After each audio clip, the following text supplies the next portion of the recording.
The Arctic is lit by the midnight sun.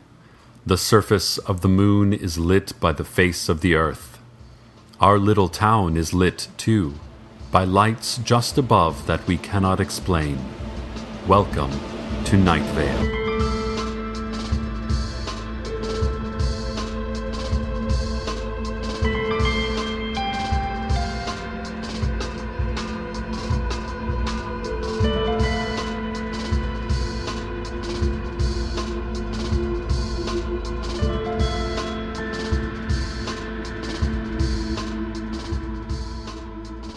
The Night Vale Daily Journal has announced that they will be cutting back their publication schedule to Monday through Thursday only, due to the economic downturn and a massive decline in the literate population.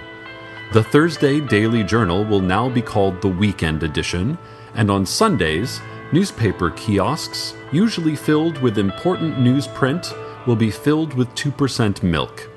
When asked why milk, the journal's publishing editor, Leanne Hart, said, "It is important that we maintain an unbiased approach to news reporting."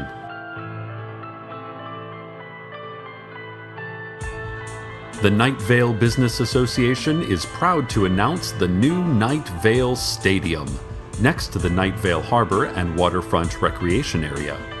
The stadium will be able to seat 50,000, but will be closed all nights of the year except November 10th for the annual Parade of the Mysterious Hooded Figures, in which all of our favorite ominous hooded figures, the one that lurks under the slide in the Night Vale Elementary Playground, the ones that meet regularly in the dog park, and the one that will occasionally openly steal babies, and for reason no one can understand, we all stand by and let him do it. All of them will be parading proudly through Night Vale Stadium. I tell you, with these new facilities, it promises to be quite a spectacle. And then, it promises to be a vast, dark, and echoey space for the other meaningless 364 days of the year.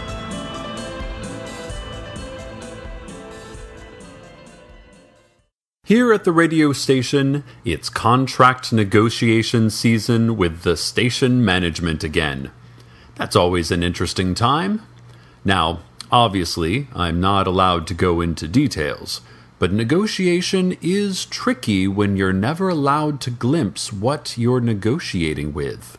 Station management stays inside their office at all times, only communicating with us through sealed envelopes that are spat out from under the door like a sunflower shell through teeth. Then, in order to respond, you just kind of shout at the closed door and hope that management hears. Sometimes you can see movements through the frosted glass, large shapes shifting around, strange tendrils whipping through the air. Architecturally speaking, the apparent size of management's office does not physically make sense given the size of the building, but it's hard to say, really, as no one has ever seen the actual office, only its translucence. Look, I've probably said too much. I can see down the hall that an envelope just came flying out. I pray it's not another HR retraining session in the dark box. But what can I say? I'm a reporter at heart. I can't not report. Oh, my. Let's go to the 7-day outlook. Your daily shades of the sky forecast. Monday, turquoise. Tuesday, taupe. Wednesday, robin's egg. Thursday, turquoise taupe. Friday, coal dust. Saturday, coal dust with chances of indigo in the late afternoon. Sunday, void.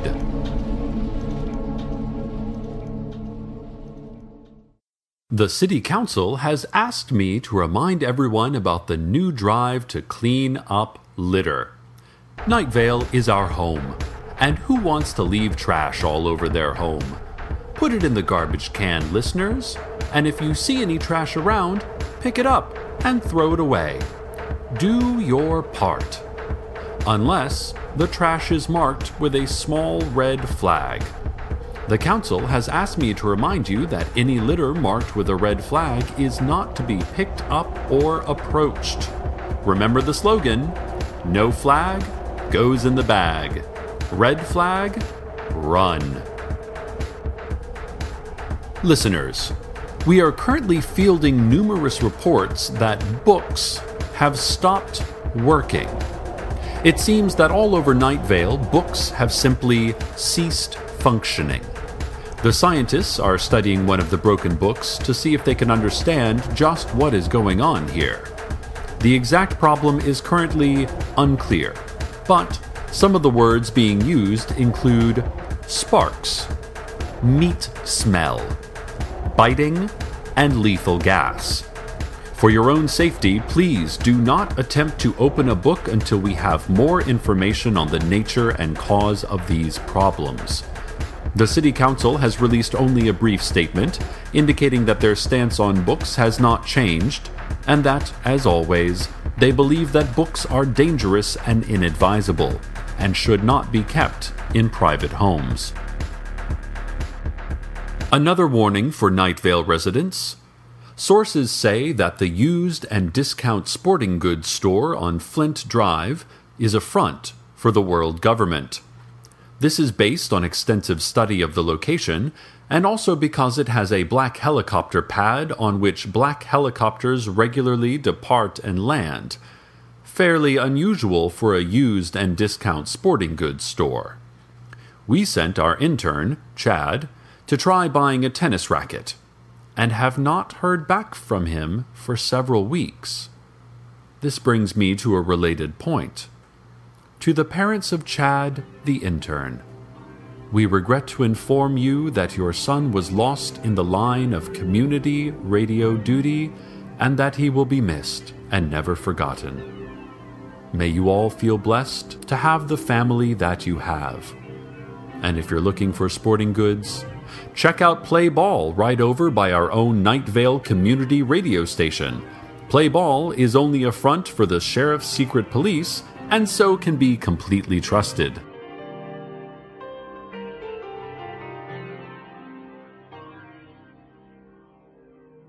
Larry Leroy, out on the edge of town, reported that a creeping fear came into Night Vale today. He felt it first as a mild apprehension, then a growing worry, and finally a mortal panic. It passed from him to the employees at the car lot, who crouched behind their cars and cast fearful eyes at the empty sky. It did not affect old woman Josie, presumably because of her angelic protection, but it went from there to the rest of the town until we all were shivering in anticipation for a terrible thing we could not yet see. I myself was frozen, sure that any movement would lead to death, that any word would be my last. Of course, that also could have been the contract negotiations with station management and the hideous envelope I just received. Also, I'm battling Lyme disease.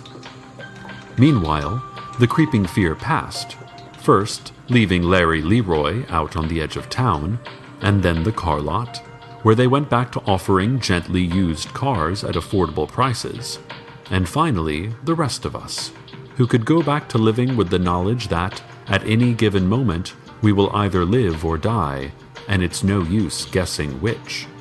It is not currently known where the creeping fear will go next. Hopefully, to Desert Bluffs.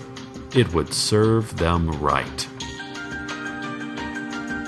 2 hawk-eyed listeners sent in reports that Carlos, our curious scientific visitor, was seen getting his beautiful, beautiful haircut. He was having his gorgeous hair shorn, cut short, so very short from his perfectly shaped, brilliant head.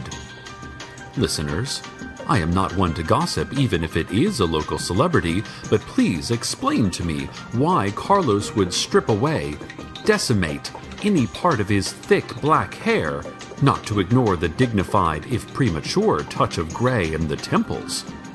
What treacherous barber should agree to such depravity? Who takes mere money or even soulless joy in depriving our small community of such a simple but important act as luridly admiring Carlos's stunning coif?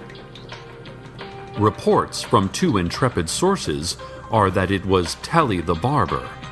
Telly, who likes sports and has posters of combs.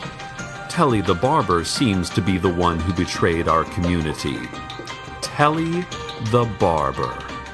It is Telly the barber at the corner of Southwest 5th Street and Old Musk Road, with the red and white spinning pole and the sign that says, Telly's. Telly is about 5'9" with a small mustache and a thick pot-belly.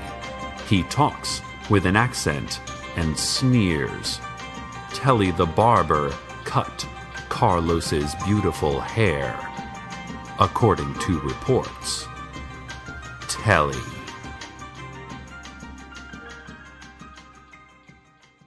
Now, while I gather myself, let's have a look at traffic. Oh, wow. Well, that looks pretty good. Yep. Yes. Okay, not too bad there either, I see. Oh, that gentleman needs to slow it down. It is not a race, my friend. Not a literal one, anyway. That has been traffic. And now for an editorial. I don't ask favors much, dear listeners, that you know. But I'm asking all of you now to conduct a letter-writing campaign to station management, which was not pleased with my discussion of their physical attributes and behavior, and is now threatening to shut down my show, or possibly my life, for good. Their wording was kind of ambiguous. Obviously, we will not be able to deliver the letters directly to the management, per se, as no one has ever opened their door, but we can shout the content of the letters outside their office, and we presume, given an anatomy that includes ears, they will be able to hear what you have to say. So if you like this show, and you want to hear more of it, then we need to hear from you. Make your voice heard to whatever it is that lies in wait behind that darkened office door.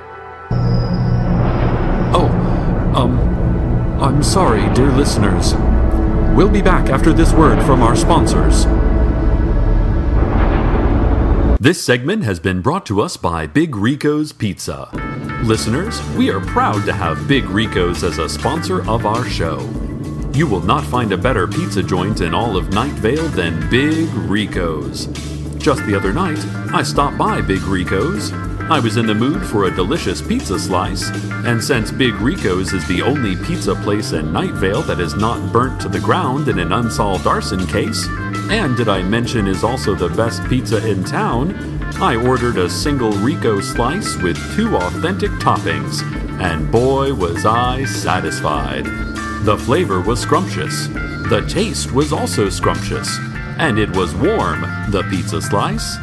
I have been told that even the hooded figures eat there. The waitstaff look like they avert their hollow gazes quite a bit. Even the city council offers its ringing endorsement of Big Rico's. All Night Vale citizens are mandated to eat at Big Rico's once a week. It is a misdemeanor not to. Big Rico's Pizza. No one does a slice like Big Rico, folks. No one. And now, sweet, sweet listeners, the weather.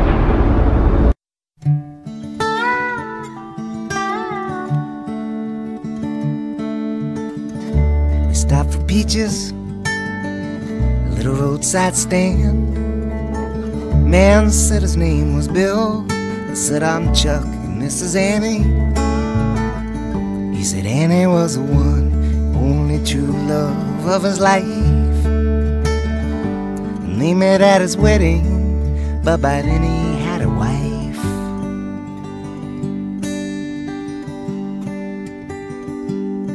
And it was during the reception in the spring of '64.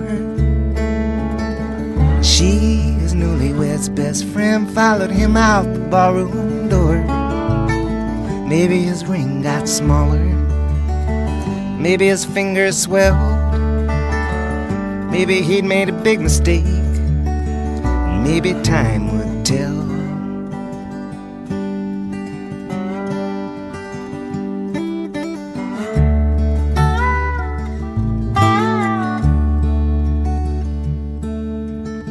Bill asked, "Do you feel what I feel?" And Annie said, "I do." Bill was at a loss, wondering now what should he do. Well, he did what he had to. He'd just taken a wife. She would take good care of him for the rest of her life.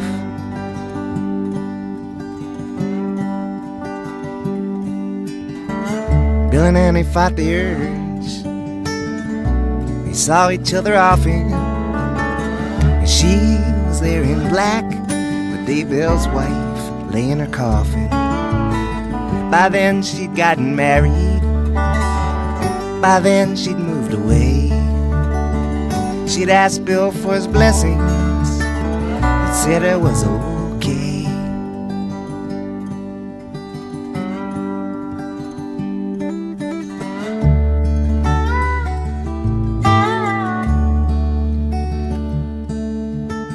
Bill said, "Taste the peaches, cut us each a slice." They were a little on the small side, they sure tasted nice. "Do you think I did the right thing?" Bill asked, though I knew he knew. So I answered with a question. I asked him, "Bill, do you?"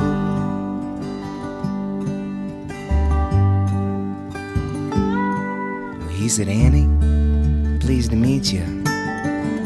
Nice to meet you, Chuck." And Annie and I, we drove away in Annie's pickup truck with a box of 20 peaches and a homegrown tomato too, and a couple of things to think about, and every now and then I do.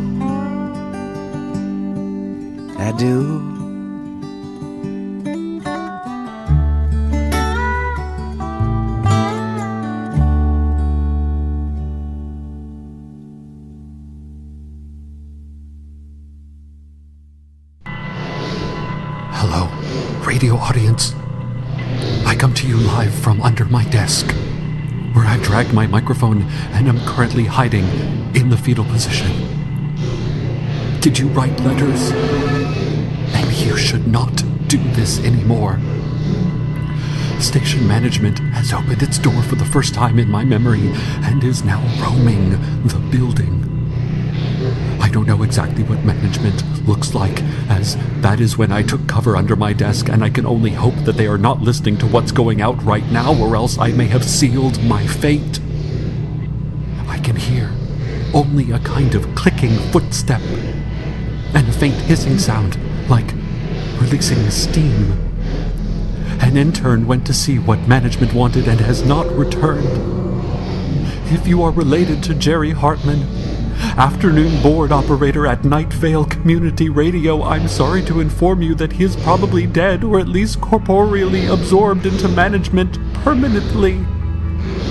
Jerry and Chad, the interns, will both be missed, but we will surely see them in the Thanksgiving Day Dead Citizens Impersonation Contest, which this year will be in the Employee Lounge under the Night Vale Mall from 11 a.m. to 9:45 p.m. There will be a cash bar and 2 twister boards. I'm going to see if I can make a break for the door. If you don't hear from me again, it has truly been a pleasure. Good night, Night Vale, and goodbye.